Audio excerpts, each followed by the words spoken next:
to always be kind, honest, and respectful. It teaches us to love Allah, our parents, and everyone around us. The Prophet Muhammad sallallahu alaihi wasallam said, "The best among you are those who have good manners and character."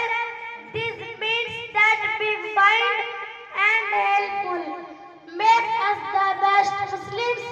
Islam also teaches us to say Alhamdulillah when we are happy and Inshallah when we plan something. These words remind us that Allah